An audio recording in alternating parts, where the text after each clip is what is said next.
Tips and tricks for memorizing the bones. Clavicle. How do I tell which is the anterior versus the posterior? The anterior side is curved outwards. If you feel your collarbone or your clavicle, you'll notice there is not a dip, so the curvature always faces the anterior. How do I know if I have the left or right clavicle?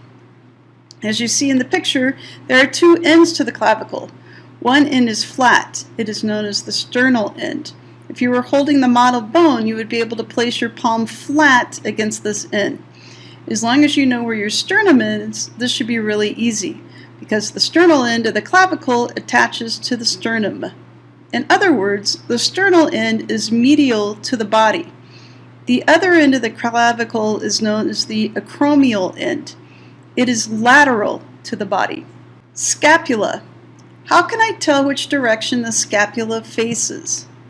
The acromion end lies close to the acromial end of the clavicle, and the glenoid cavity is where the head of the humerus attaches to the shoulder.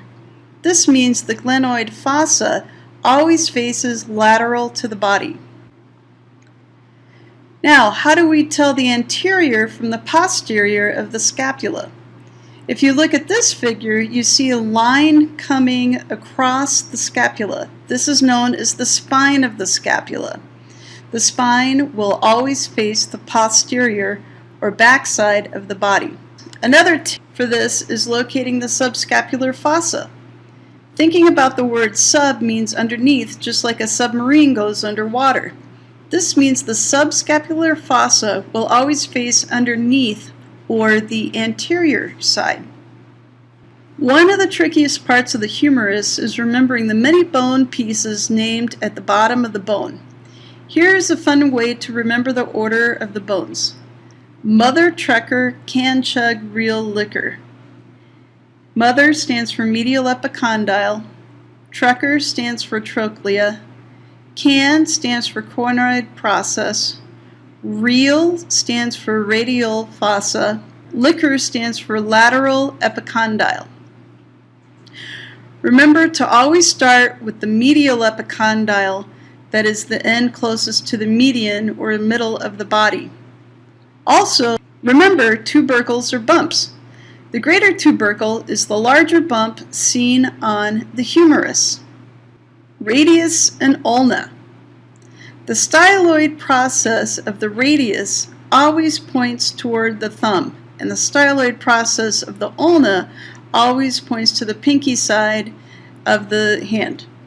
The ulnar notch is located on the radius.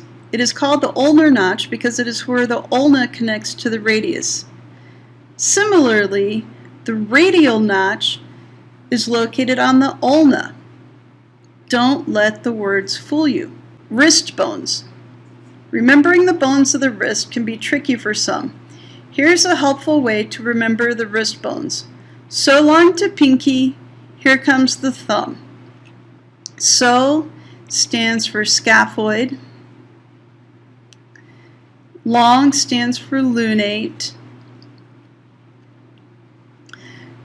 2 stands for triquetrium. Pinky stands for pisiform. Here stands for hamate. Cum stands for capitate.